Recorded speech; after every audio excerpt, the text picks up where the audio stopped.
आपको लगता है कि महाराष्ट्र में कुछ हद तक सिंपैथी जो ओरिजिनल पार्टी थी, शरद पवार की हो या उद्धव ठाकरे की हो, वो हो, ऐसे में महाराष्ट्र सबसे कंफ्यूज्ड और कंफ्यूजिंग स्टेट है कि आखिरकार वहां पे अलग अलग फेजेस में किसको कितना देश को स्टेटों के मामले में बांटकर मत देखिए। देश की जनता परिवारवाद को रिजेक्ट कर चुकी है, आप मेरी बात मान कर चलिए। देश के युवाओं को अपनी जगह चाहिए राजनीति में, देश के मेरिट्स वाले युवाओं को जगह चाहिए। जन्म किसी व्यक्ति के हाथ में नहीं होता है। स्किल बढ़ाना, पढ़ना, अभ्यास करना, फैसले लेना और पुरुषार्थ करना किसी व्यक्ति के हाथ में होता है। जन्म तो ईश्वर तय करता है, नियति तय करती है। इसके आधार पर अगर व्यक्तियों को बड़ा और छोटा बनाना है, ये व्यवस्था अलोकतांत्रिक है और देश की जनता इसको रिजेक्ट कर चुकी है। और हम पर आरोप लगाते हैं कि हमने उनकी पार्टी तोड़ी। मुझे एक बात बताओ, अपने बेटे की जगह उद्धव जी एकनाथ जी को पसंद करते थे, पार्टी टूटती क्या? बेटी की जगह अगर अजित पवार जी को पसंद करते तो पार्टी टूटती क्या? अपने बेटे बेटियों के कारण उन्होंने अपनी खुद की पार्टी तोड़ी है और आरोप हम पर लगा रहे हैं। भाई जिसका राइट था उसको दे देते। पर सर, आरोप तो ये भी लगता है कि इसमें जो इन्वेस्टिगेटिव एजेंसीज हैं उसका सरकार बेजा इस्तेमाल करती है कि जब कोई विपक्ष में होता है तो कहा जाता है कि 70,000 करोड़ रुपए का इरिगेशन घोटाला किया अजीत पवार में, जब वो आपके अलायंस में आ जाते हैं तब उनसे कोई पूछताछ भी नहीं होती है। देखिए, अभी भी मैं फिर से रिकॉर्ड पर कहना चाहता हूं, मीडिया में एक बार आने के बाद हमने एक भी केस बंद नहीं किया है किसी का। हाल ही में वो इंडियन एक्सप्रेस में रिपोर्ट आई कि 25 जो नेता विपक्ष के थे आपके साथ जुड़े, 23 में केस बंद हो। आप तह तक जाए ना, आप भी तो खोजी पत्रकार हो, तह तक जाइए। मैं आपको स्टेटमेंट करता हूं कि एक भी केस हमने बंद नहीं। पर सर, उसका दूसरा यह है कि उस तरीके से एक्टिवली आपने परसू भी तो नहीं किया, जैसे जब अगर वो विपक्ष में है तो हर रोज ईडी का सामान आ रहा है। चार्जशीट कोर्ट के सामने है, कोर्ट को अब केस चलाना है, परसू क्या करना है?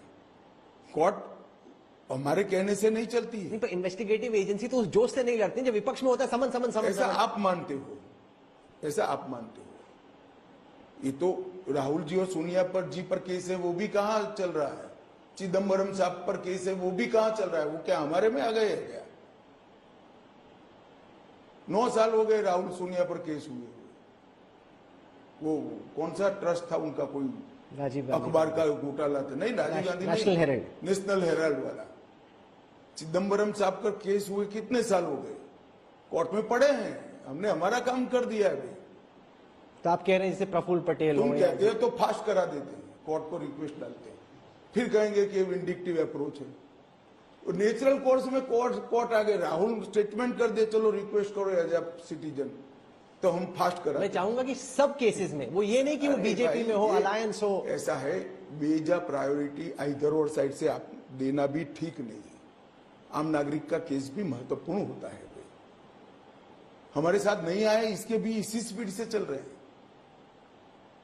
मगर चीजों को सेंसेशनलाइज करना और चुनाव के वक्त करना, ये ठीक नहीं है। सर, हाल ही में पश्चिम बंगाल में अभिषेक बैनर्जी की तृणमूल में है, राहुल गांधी ने कहा कि ये जो इलेक्शन कमीशन वाले हैं बार बार हमारा चॉपर चेक कर रहे हैं, कैश ढूंढ रहे हैं। ये वो उनका कहना है कि बीजेपी नेताओं के साथ नहीं होता है। राजनाथ सिंह जी का भी चॉपर चेक हुआ, इसमें क्या है भाई? और क्यों डरना चाहिए? आपको लग रहा है वो डर रहे हैं? आपको लग रहा है कि अभिषेक बैनर्जी, राहुल गांधी डर रहे हैं, या उनको लग रहा है कि ईसी उन पे ज्यादा कार्रवाई कर रही है? इससे सिंपैथी नहीं मिलती है भाई। ये डेमोक्रेटिक प्रोसेस है। चुनाव आयोग हमारे यहां स्वतंत्र है, वो जांच कर सकता है। क्यों विरोध करना चाहिए? कल को मेरी कार्य की अभी कोई जांच करेगा, मैं क्या कर सकता हूं? उतर कर कोऑपरेट करना। पर आप तो होम मिनिस्टर हैं, आप किसकी हिम्मत होगी आपको रोक के वो चेक ऐसा नहीं है। राजनाथ सिंह जी रक्षा मंत्री और अभी हुआ चेक। ऐसे नहीं होता है भाई। मगर हर चीज में रुक जाना, हर चीज में कंप्लेन करना कि देखो देखो, कल मैंने कांग्रेस की एक बड़ी नेत्री का इंदिरा जी को गाली बोल रहे हैं, तो भाई आप मोदी जी को तो मर जाने का बोल रहे हो, नीच जाति का बोल रहे हो, कितना गंदा बोल रहे हो। रावण, हिटलर, कुछ नहीं छोड़ा आपने। हमने तो कभी कंप्लेन नहीं की। हम तो जनता के पास गए। सर हम और गांधी परिवार में जन्म लेने से क्रिटिसिज्म से ऊपर हो जाते हैं क्या? ये मानसिकता डेमोक्रेटिक नहीं।